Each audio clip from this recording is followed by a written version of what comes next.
എൻ്റെ ലൈഫിൽ ഇതുവരെ അദ്ദേഹം കാണുന്നുണ്ടെങ്കിൽ കണ്ടോട്ടെ, എന്നാൽ പോലും അങ്ങനെ ഒരു പ്രാവശ്യം പോലും എന്നെ ആത്മാർത്ഥമായിട്ട് മോളെന്ന് വിളിച്ചെന്ന് എനിക്ക് തോന്നുന്നില്ല. പിന്നെ എന്താ വെച്ചാൽ ഈ പറയുന്ന പോലെ ബന്ധുക്കളും ബാക്കിയുള്ള ആൾക്കാരുടെയും ഇടപെടലുകൾ ഒരുപാട് വിള്ളലുകൾ ഉണ്ടാക്കിയിട്ടുണ്ടെന്നുള്ളത് ഞാൻ മനസ്സിലാക്കി.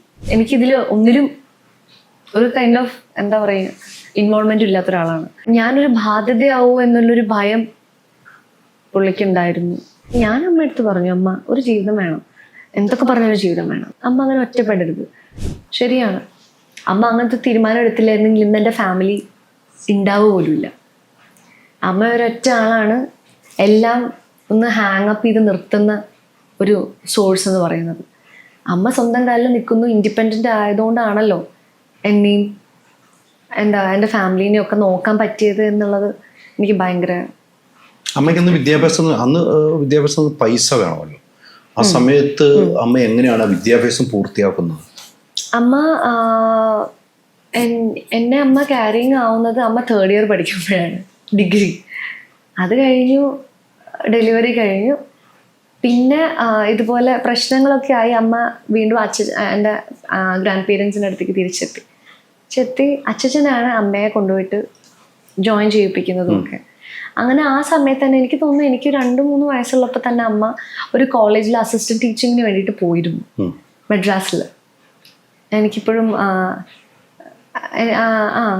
എൻ്റെ ഭയങ്കര വലിയ ഓർമ്മയൊന്നുമില്ല, എന്നാലും അമ്മ വൈകിട്ട് വരും. വൈകുന്നേരങ്ങൾ മാത്രമേ ഞാൻ അമ്മേനെ കാണാറുള്ളൂ, കാരണം രാവിലെ എണീക്കുമ്പോഴത്തേക്കും അമ്മ പോവും. ഞാൻ അമ്മമ്മയുടെ അച്ഛൻ്റെയും കൂടെ ആയിരിക്കും. അച്ഛൻ ആർമിയിലായിരുന്നു, അച്ഛൻ ഓഫീസിൽ പോവും. ഞാനും അമ്മമ്മയും മാത്രമുള്ള ലോകമാണ് വൈകുന്നേരം ചെന്നൈയിൽ. ഞങ്ങൾ മാത്രം ലോകമാണ്. വൈകുന്നേരം 5 മണിയാവും അച്ഛൻ വരാന്, അമ്മയും വരാന്. അങ്ങനെ അവർക്ക് വേണ്ടിയിട്ടുള്ള കാത്തിരിപ്പായിരുന്നു എൻ്റെ ഒരു ദിവസം മൊത്തം. അങ്ങനെ അച്ഛനും വരും, ഇവർ വരുമ്പോൾ ഞാനും ഭയങ്കര ഹാപ്പിയാണ്. അപ്പം അമ്മ ജോലിക്ക് പോകുന്നുണ്ട് എന്നുള്ളൊരു സംഭവം അപ്പം തൊട്ടേ ഉണ്ട്. പിന്നെ PG എല്ലാം ഇങ്ങനെ പാർട്ട് ടൈം ആയിട്ടാണ് അമ്മ പഠിക്കുന്നത്, ജോലി ചെയ്തുകൊണ്ട് തന്നെ പഠിക്കുന്നു. പിന്നെ നാട്ടിലോട്ട് വന്ന് ഇവിടെ ടീച്ചറായിട്ട് ജോയിൻ ചെയ്തു. അപ്പോഴും BEdും കുറേ ഇനിയും ചെയ്യണം എന്നുള്ളതൊരു ഇതിലെത്തി. അപ്പം അമ്മ അവിടെ നിന്നും പാർട്ട് ടൈം ആയിട്ടാണ് ചെയ്തിരുന്നത് ജോലി. അപ്പോൾ അങ്ങനെയാണ് അമ്മ ഓരോ സ്റ്റെപ്പ് ബൈ സ്റ്റെപ്പായിട്ട് വളരെ പതുക്കെ. അമ്മയോട് പിന്നീട് ചോദിച്ചില്ല, നമുക്കൊരു അറിവൊക്കെ വെച്ച് കഴിയുമ്പോൾ അമ്മയോട് ചോദിച്ചിട്ടുണ്ടാവുമോ ഇവരുടെ വിവാഹം, അല്ലെ അച്ഛനുമായിട്ടുള്ള വിവാഹം ഒരു വേർവിട്ട സംഭവം പറഞ്ഞല്ലോ. പിന്നീട് അമ്മയോട് ചോദിച്ചു മനസ്സിലാക്കട്ടെ, എന്താണ് എൻ്റെ അച്ഛനും അമ്മയിലും ഉണ്ടായ ഒരു വിള്ളൽ? അമ്മ അങ്ങനെ മനസ്സ് തുറന്ന് പറഞ്ഞിട്ടുണ്ട് മോളിലെടുത്ത്, ഒരു മോളെന്ന നിലയിൽ പറഞ്ഞിട്ടുണ്ട്?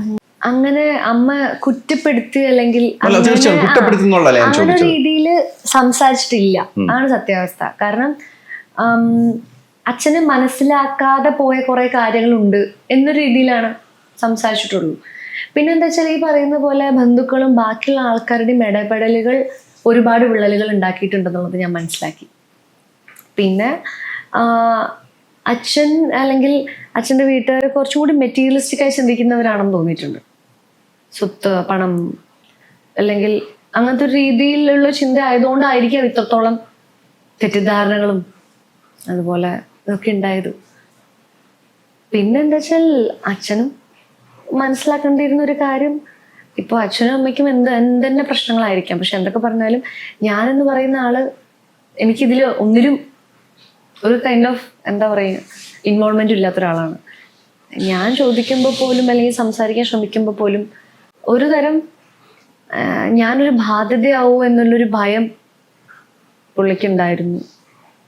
അത് ഉണ്ടാവാനുള്ള കാരണം അദ്ദേഹത്തോട് ആരൊക്കെയോ എന്തൊക്കെയോ പറഞ്ഞു കൊടുത്തതുകൊണ്ടോ അല്ലെങ്കിൽ ധരിപ്പിച്ചതുകൊണ്ടോ ആയിരിക്കാം എന്നാണ് ഞാനിപ്പോഴും ചിന്തിക്കുന്നത്. അല്ലാതെ കൃത്യമായിട്ട് എന്താണ് ഒരു പ്രശ്നം ചോദിച്ചു കഴിഞ്ഞാൽ സത്യമായിട്ടും അങ്ങനെ ഒരു പ്രശ്നമില്ല. എത്ര വയസ്സായിരുന്നു അന്ന് അച്ഛനമ്മയും വേർപിരിയുമ്പോൾ? എനിക്ക് 1 വയസ്സാകുമ്പോൾ തന്നെ അവർ സത്യം പറഞ്ഞാൽ സെപ്പറേറ്റഡ് ആയി. പിന്നെ ഞാൻ 10th പഠിക്കുമ്പോഴാണ് അവരൊന്നും കൂടി ഒന്ന് റീപാച്ച് ഒക്കെ ചെയ്ത് അപ്പൊ അത്രയും ഈ 10ാം ക്ലാസ് പഠിക്കുന്നവരെ അവര് മാറി താമസമായി 10th ക്ലാസ്സിലേക്ക് വരുമ്പോ ഒന്നും കൂടെ അവര് അതിനിടയിലൊക്കെ ഇങ്ങനെ വരും, ഒന്ന് റീജോയിൻ ചെയ്യാൻ ശ്രമിക്കും, വീണ്ടും പ്രശ്നങ്ങളാവുന്നു, പോകുന്നു. അങ്ങനെ ആ ഒരു ഓൺ ആൻഡ് ഓഫ് പരിപാടീസ് ഇങ്ങനെ പൊക്കോണ്ടിരുന്നു. കണ്ടു മടുത്തിരുന്നു. ഒരുപാട് കണ്ടു മടുത്തിരുന്നു.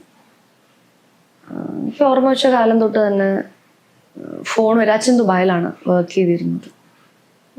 ഫോൺ വരുന്നു, അമ്മയ്ക്ക് സങ്കടം വരുന്നു, അമ്മ കരയുന്നു, ഫോൺ കട്ട് ചെയ്ത് കളയുന്നു. ബഹളത്തോട് ബഹളം കുറേ കണ്ടിട്ടുണ്ട്, കുറേ കേട്ടിട്ടുണ്ട്. ഒരു സ്നേഹത്തോടെ ഒന്ന് അച്ഛാന്ന് വിളിക്കാനും ഒന്ന് മോളേന്ന് വിളിക്കാൻ അദ്ദേഹത്തിനും കഴിഞ്ഞിട്ടില്ല. ഇല്ല, എൻ്റെ ലൈഫിൽ ഇതുവരെ അദ്ദേഹം കാണുന്നുണ്ടെങ്കിൽ കണ്ടോട്ടെ, എന്നാൽ പോലും അങ്ങനെ ഒരു പ്രാവശ്യം പോലും എന്നെ ആത്മാർത്ഥമായിട്ട് മോളേന്ന് വിളിച്ചെന്ന് എനിക്ക് തോന്നുന്നില്ല. ഈ ബന്ധുക്കളാണ് കൂടുതലും ഇടപെട്ട് വിള്ളലുകൾ കൂടുതൽ സംഭവിച്ചുകൊണ്ട്. അതും ഒരു ഘടകമാണ്. നിങ്ങൾ എത്ര പേരാണ്? ഞാനും അനിയനും അപ്പം കുറെ അനുഭവിച്ചിട്ടുണ്ടാവും അല്ലേ? അനിയൻ പാവം, അവനൊന്നും അറിയാറൊന്നും ആയിട്ടില്ല. അവനിപ്പോ 5th പഠിക്കുന്നത്, വളരെ കുഞ്ഞാണ്. അപ്പം അപ്പോൾ തന്നെ അമ്മയായിട്ട് ഒറ്റയ്ക്ക് തന്നെയാണ്. അവനൊരു 2 വയസ്സാവുമ്പത്തേക്കും പൂർണ്ണമായും അല്ലേ? അമ്മ ഒരു ബുദ്ധിമുട്ട് നിങ്ങളെ ഒന്നും അറിയിച്ചിട്ടില്ല. അമ്മയെ കൊണ്ട് പറ്റുന്നതിന്റെ അപ്പുറം. ഇത് കുടുംബത്തിൽ ഒത്തിരി ചർച്ച ചെയ്തിട്ടുണ്ടാവും അല്ലേ? ഇതിൽ ഏറ്റവും കൂടുതൽ വേദനിക്കുന്ന എനിക്ക് തോന്നുന്നു അമ്മയുടെ പേരൻസ് ആയിരിക്കുമല്ലോ. ഒരു പെണ്ണെന്ന നിലയിൽ അമ്മയുടെ പേരൻസിന്റെ ഒരു വേദന വലുതായിരിക്കുമല്ലോ അല്ലെ? പിന്നീട് അമ്മയ്ക്ക് ഒരു വിവാഹം എന്നൊരു സ്വപ്നം സത്യം പറഞ്ഞാൽ എനിക്കുണ്ട്. കാരണം ഞാൻ കാണുന്ന കാലം തൊട്ടിട്ട് ഒരുപാട് ബുദ്ധിമുട്ടുന്നു, ഒറ്റയ്ക്കാണ്. ആർക്കാണ് എപ്പോഴെങ്കിലും ഒരു പോയിന്റിലെങ്കിലും ഒരു മനുഷ്യജീവി സന്തോഷിക്കണ്ടേ? എപ്പോഴെങ്കിലും ഒരു പോയിന്റിൽ ഹാപ്പി ആയിട്ടിരിക്കണ്ടേ? അമ്മയുടെ അച്ഛനുള്ള വരയ്ക്കും അമ്മ ഭയങ്കര സന്തോഷവതിയായിരുന്നു. ഈവൻ അച്ഛൻ്റെ പ്രശ്നം വന്നപ്പോൾ പോലും അച്ഛനുള്ള വരയ്ക്കും ഒരു സെക്യൂരിറ്റി ഉണ്ട്, ഒരു പ്രൊട്ടക്ഷൻ ഉണ്ട്. എന്തെന്ന് സംഭവിച്ചാലും അമ്മയുടെ അച്ഛൻ അവിടെ അമ്മയ്ക്കും എനിക്കും കാവലായിട്ട് ഫ്രണ്ടിലുണ്ടായിരുന്നു. പക്ഷെ അച്ഛൻ പോയതോട് കൂടിയിട്ടാണ് ഭയങ്കര ശൂന്യതയായിപ്പോയത്. ഞാൻ അമ്മയടുത്ത് പറഞ്ഞു, അമ്മ ഒരു ജീവിതം വേണം, എന്തൊക്കെ പറഞ്ഞൊരു ജീവിതം വേണം. കാരണം അനിയനാണ്, പിന്നെ ഞാനാണുള്ളത്. ഇനി അമ്മമ്മയ്ക്കും പ്രായമായവരാണ്. അമ്മ അങ്ങനെ ഒറ്റപ്പെടരുത്. അങ്ങനെ ഒറ്റയ്ക്കൊന്നും ആരും ജീവിക്കാൻ വിധിക്കപ്പെട്ടിട്ടില്ല ഒന്നിൻ്റെയും പുറത്ത്. എന്തിനാ അതിൻ്റെ ആവശ്യം? അപ്പൊ അമ്മ ഒരിക്കലും തയ്യാറല്ലായിരുന്നു. എൻ്റെ അനിയൻ ഉണ്ടാകുന്ന വരയ്ക്കും അമ്മ ലൈഫ് മൊത്തം എനിക്ക് വേണ്ടിയിട്ടാണ് മാറ്റി വെച്ചേക്കുന്നത്. പിന്നെ അനിയൻ ഉണ്ടായപ്പോൾ ഇപ്പൊ അനിയന് വേണ്ടിയിട്ട് ജീവിക്കുന്നു. പക്ഷെ എത്ര കാലം അങ്ങനെ പോകും? ഈ ഇത്തരം സംഭവങ്ങളൊക്കെ ഉണ്ടാകുമ്പോൾ സ്കൂളിൽ പോകുമ്പോഴും അല്ലെ, സ്കൂളിൽ പഠിക്കുന്ന കാലഘട്ടത്തിലൊക്കെ പേരൻസ് മീറ്റിംഗ് വരുന്നു, അങ്ങനെയൊക്കെ വരുമ്പോൾ ഒരു ചോദ്യചിഹ്നമാണല്ലോ അച്ഛൻ എന്നൊരു ചോദ്യചിഹ്നം. അല്ല, എൻ്റെ ടീച്ചേഴ്സിനൊക്കെ ആദ്യം അറിയായിരുന്നു. അതുകൊണ്ട് അങ്ങനെ ഒരു ചോദ്യമൊന്നും വന്നിട്ടില്ല. എൻ്റെ മനസ്സിൽ മാത്രമായിരുന്നു ചോദ്യം എപ്പോഴും. എന്തുകൊണ്ടാ, എന്താ ഇങ്ങനെ, ഇനി എപ്പോ? നമുക്കൊരു സമയം വരെ ഒരു ചോദ്യമായിരുന്നു. പിന്നെ ആ ചോദ്യങ്ങൾക്കൊക്കെ ഉത്തരം നമുക്ക് സ്വയം കിട്ടി തുടങ്ങിയപ്പോ പിന്നെ ഈ ചെന്നൈയിൽ താമസിക്കുമ്പോഴാണല്ലോ ഈ സംഭവങ്ങളൊക്കെ ഉണ്ടാകുന്നത്.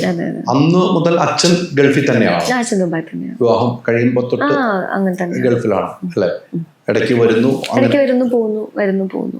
ഈ പ്രശ്നങ്ങൾ നടന്നുകൊണ്ടിരിക്കുമ്പോഴും ഇടയ്ക്ക് വന്ന് ചേരാൻ നോക്കുമ്പോഴും ദുബായിൽ നിന്ന് വന്നാണ് ചേരുന്നത്. അപ്പോഴും ദുബായിൽ നിന്ന് വരുമ്പോൾ നമ്മളൊക്കെ ഒത്തിരി പ്രതീക്ഷിക്കുന്ന ഒത്തിരി സ്വപ്നങ്ങൾ കാണുമല്ലോ, നമുക്ക് സമ്മാനങ്ങളൊക്കെ. എനിക്ക് സത്യം പറഞ്ഞാൽ 2-3 പ്രാവശ്യം ഉള്ളത് പറയുകയാണെങ്കിൽ കൊണ്ടുവന്നിട്ടുണ്ട്. കുഞ്ഞു മേക്കപ്പ് സാധനങ്ങൾ, കുഞ്ഞില്ല ഈ കളിപ്പാട്ടങ്ങൾ പോലത്തെയും ഇങ്ങനെ കുഞ്ഞു സാധനങ്ങളൊക്കെ കൊണ്ടുവരും.